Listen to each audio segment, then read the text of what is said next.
Hello and welcome to the Whirly Bloke channel. Today I'll show you how to update the firmware on your OwlRX Fat Shark diversity module. If you've watched my review of this OwlRX diversity module, you know how much I like it, and it's now my go-to module for all my FPV flying. OwlRC support the OwlRX on their Facebook page, and that includes firmware updates. And there's a new version available that's got a configurable RSSI display on the OSD, as well as some other fixes. And it allows you to set whether you want the RSSI strength to be shown as numbers or bars, a bit like Rapid Fire does. To get started, download the version 13 firmware zip file from the OwlRC Facebook page, and I've put a description in the link below so you don't have to go hunting for it. Now, you will need a Windows PC to run the updater. OwlRC doesn't support Mac at the moment. Maybe they need a Chrome app that's platform agnostic, a bit like the Betaflight configurator. And this also means you'll probably need to install the appropriate COM USB drivers if you don't already have them. But there's every chance that's already sorted if you're using Betaflight or something similar. Connect the module to your PC with a micro USB cable, and it'll display the current hardware and firmware versions. And you'll see here mine's on version 10 at the moment, and I'm going to upgrade it to version 13. So I've got the firmware update downloaded here, and I've already unzipped it into the release 0013 directory.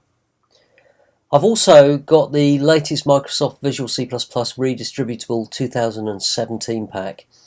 Depending on exactly what version of Windows you're running and what other software you've got installed, you may get errors running the update process saying it's missing some DLLs or something similar. These are the runtime distributables that OwlRC rely on for their updater software to run.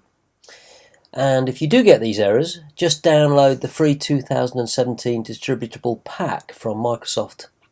Again, I'll put the links below. Just run this and the necessary files will all be installed. Choose the 64-bit option unless you've got a really old PC. Now all you need to do is run the USB upd.exe, and you can click on more info and run it anyway. And then it's going to prompt you for the COM port that you want to use. You just need to enter a number here.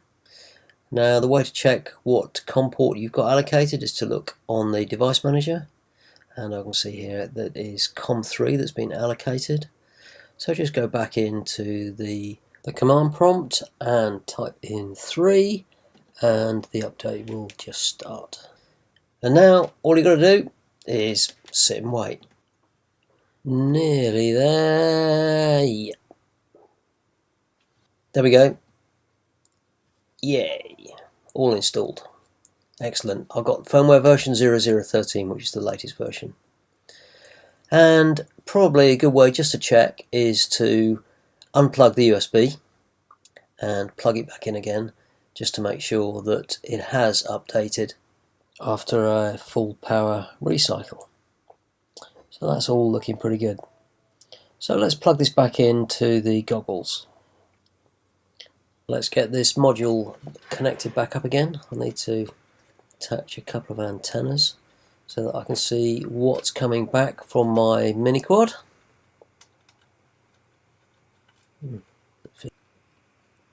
Okay, there we go. Let's get these goggles on, have a look and see what changes there are on the OSD. So I can immediately see there's a change of font. It's sort of more blocky and square. Go to the settings menu, and what options have we got? Well, it's RSSI off, and DGR. DGR is the digits on the right, which is pretty much the same as the previous version. Let's see what we've got. Channel A6. Yep, there we go. Channel A6, and the signal strength is just a number in the top right hand corner, 97, 96 and so on. Let's go back and see what the other settings are in there. DGL, that's digits, but on the left hand side. Yep, looks pretty good to me. Well, there's a bit of overflow there, not quite sure why that is. Let's find the next one. SBR is small bars on the right hand side. Yep, small bars on the right hand side. That's pretty good actually. Quite like that. Doesn't take up too much real estate on the screen. That's what I don't really like about the bars, to be honest. The numbers don't take up too much room.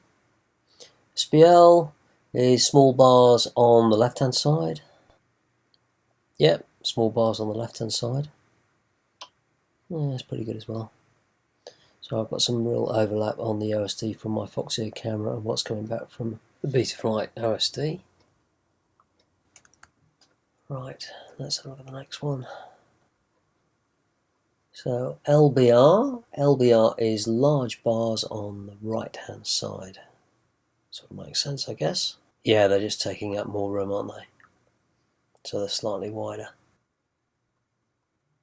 And I think there's one more option. LBL, which is large bars on the left hand side. Large bars on the left hand side. Yeah, that's pretty good. I think I'll probably opt for the small bars on the right hand side, which I think is pretty good.